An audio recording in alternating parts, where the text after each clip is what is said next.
Biliary atresia is a rare disease of the bile ducts that affects only infants.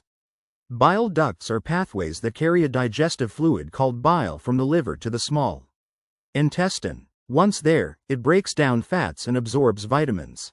It then filters waste out of the body. With biliary atresia, these ducts swell and become blocked. Bile is trapped in the liver, where it starts to destroy cells. Over time, the liver can be scarred, a condition called cirrhosis. Once this happens, it can't filter out toxins the way it should. Some babies get it in the womb, but most often, symptoms appear between 2 and 4 weeks after birth.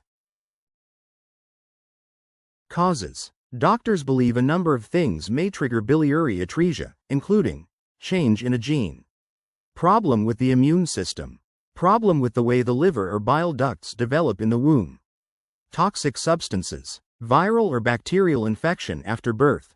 It isn't passed down from one family member to another, and babies can't catch it from someone else. Girls who are born prematurely are most at risk. So are Asian and African American babies. Symptoms. If your baby has biliary atresia, one of the first things you'll notice is that their skin and the whites of their eyes look yellow. This is called jaundice. Jaundice is very common among infants, especially in those born before 38 weeks, but it usually goes away in 2 to 3 weeks.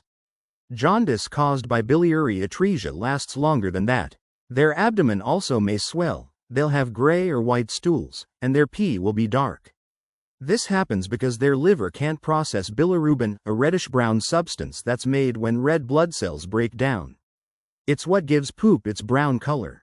Some babies also might have frequent nosebleeds or intense itching. Diagnosis. Many liver conditions have the same symptoms as biliary atresia. To make sure they find the right cause, your child's doctor may test their blood for high levels of bilirubin. They may also do some or all of the following. X-rays.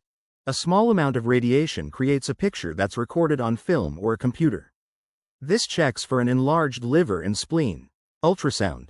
High-frequency sound waves show detailed images of their organs. Liver scans. Special X-rays use chemicals to create an image of their liver and bile ducts. This can show if and where the flow of bile is blocked. Liver biopsy. Their doctor will take a small sample of tissue so it can be looked at under a microscope. This can show if it's likely they have biliary atresia and help rule out other liver problems such as hepatitis.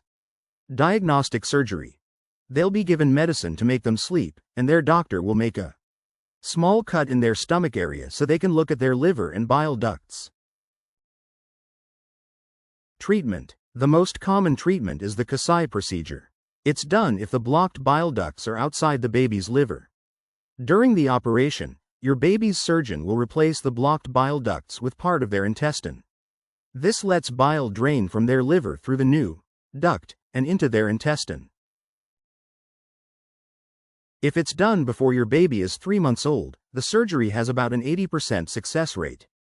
If it's not successful, babies usually need a liver transplant within 1 to 2 years.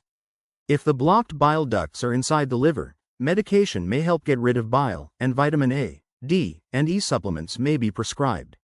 But a liver transplant probably will be needed. Outlook. If a baby has a successful Kasai procedure, they may recover and have a full, active life. But in most cases, they'll need specialized medical care for the rest of their life.